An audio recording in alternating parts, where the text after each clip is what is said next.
Powered by the Montana Television Network. This is the 5:30 News on Q2, Montana's news leader. Good evening and thanks for joining us. I'm Russ Riesinger. Janelle's off tonight. Just ahead, a Billings 406 Pride event this weekend. Its banners vandalized at local schools.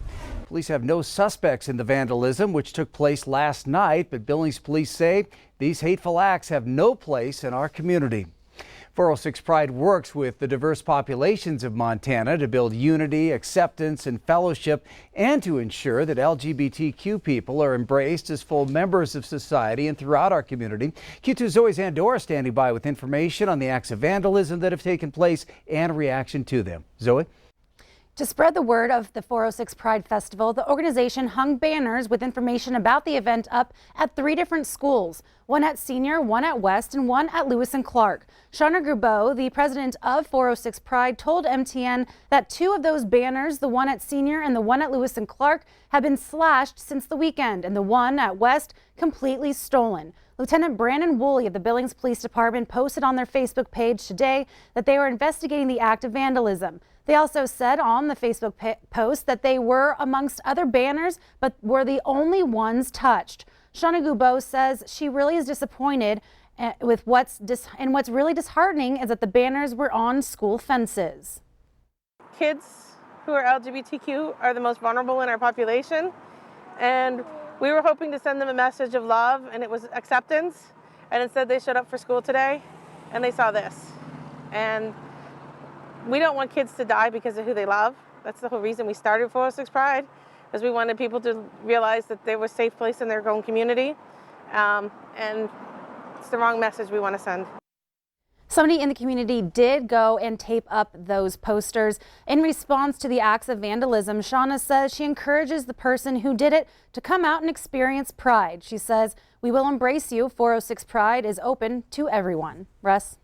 All right, thank you, Zoe. Well, 406 Pride is set to hold its 2nd annual event this Saturday. The theme revolves around 50 years of celebrating Pride and 50 years since the historic Stonewall riots in New York. Events begin at 10 in the morning with brunch. The official Pride Parade takes place at 2 in the afternoon and starts in downtown Billings and ends at North Park. The Pride Festival will be held right after that in North Park. Dances will be held in 2 locations across the city beginning at 9. All right, turning to weather now. Bob, the heat is on, and we're also hearing about some red flag warnings. Yeah, I think this could actually, next couple of days, could be summer's last stand for us. Let me show you what's going to happen out there. We go right now to our red flag warning. It covers basically from Canada all the way down to Wyoming. And what we're seeing here is we're going to probably see from noon until about maybe midnight tomorrow. We're looking at 30-mile-per-hour winds, plus temperatures into the 90s, and some places getting close to 100 degrees. By the way, I believe in Hardin, they're expecting a high of 101. The record is 104 set back in 1950. Billings going to be close to a record high as well. We're going to 98 tomorrow, and the record is 100. So we'll see what happens. Meanwhile, here's what's going to happen with the winds. They'll be kicking up to about 16 miles per hour at noontime tomorrow and continue to stay that way until about midnight or so. So look for being very careful if you're going to be traveling and using fire or just anything that could spark fire in grassy areas. It could cause wildfires to burn out of control in a hurry tomorrow. Russ? All right, thank you, Bob. Well, the fishhawk fire burning in the Shoshone National Forest is now estimated to have burned just over 4,000 acres. That's as of this afternoon.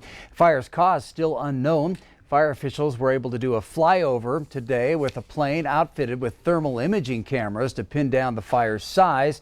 Now, due to the fire's complexity, size, type of terrain, and fuel, Shoshone Forest officials have ordered help from a Type 2 incident management team. Motorists traveling to the North Fork Highway out of Cody headed to Yellowstone should watch out for smoke on the road and traffic from fire engines. Tonight, residents outside of Great Falls are cleaning up from a Labor Day fire. That fire ignited around 1 o'clock yesterday and spread quickly, engulfing some structures and possibly homes. More than 1,300 customers went without power last night because of that fire. Spokesperson with Northwestern Energy tells MTN the fire damaged distribution and transmission poles and lines. Now, the findings are in from a downtown Billings traffic study that looked at the impact of changing some streets from one-ways to two-ways. Tonight, the Billings City Council will hear those results. Q2's Mitch Leahy standing by now with a preview of tonight's meeting. Mitch? Well, Russ, in a few years, downtown Billings may be a little bit different to navigate. That traffic study looked at about 170 intersections throughout downtown Billings. The study looked at primarily the impact of converting one-way streets to two-ways. It also looked at reducing lanes on some streets and determined the impact that changes would have on traffic and parking.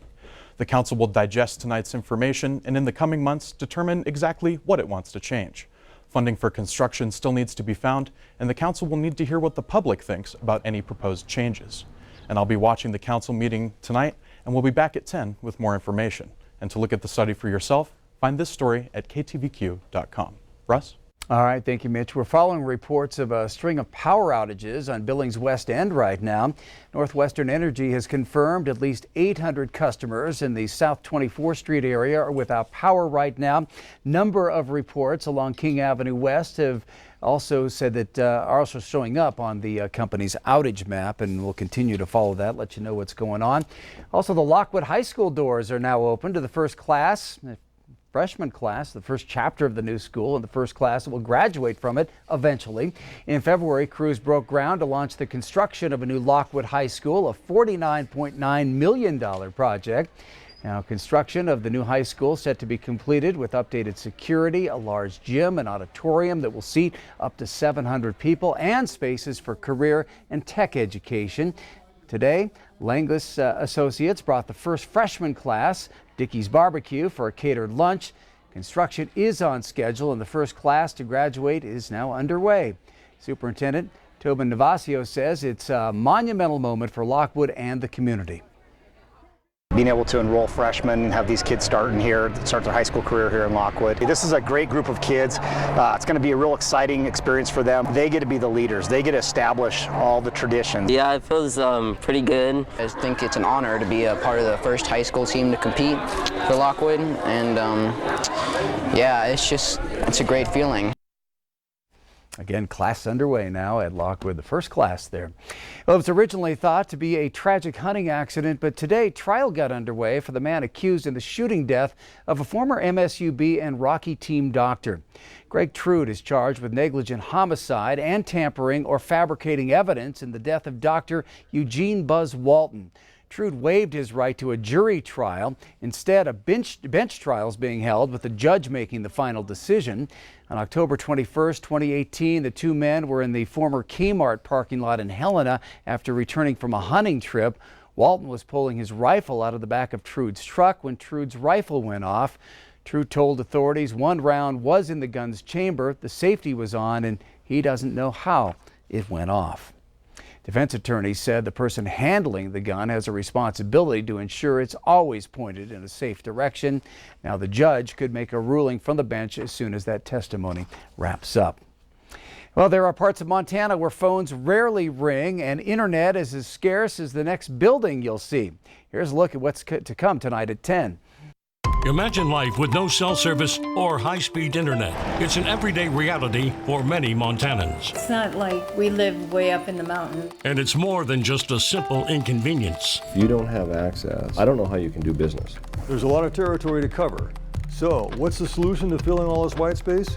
I'll tell you the options and the price tag that comes along with it. Connecting the 406, Q2 on special assignment, tonight at 10. And coming up tonight on your MTN 9 o'clock news, an officer involved shooting in Missoula last night has left one man dead, 2 officers on administrative leave. We'll have that story and many more on the statewide news. That's on the CW at 9 o'clock. But first, still to come on tonight's 5:30 news here on Q2, this Montana school is helping its students get engaged by getting them focused. Find out how. And later in sports, how one local athlete is using his profile to make a real difference here in the community. You're watching MTN News with Janelle Slade and Russ Riesinger. Storm Tracker weather with Bob McGuire. And sports with Scott Green. This is the 5:30 news on Q2, Montana's news leader.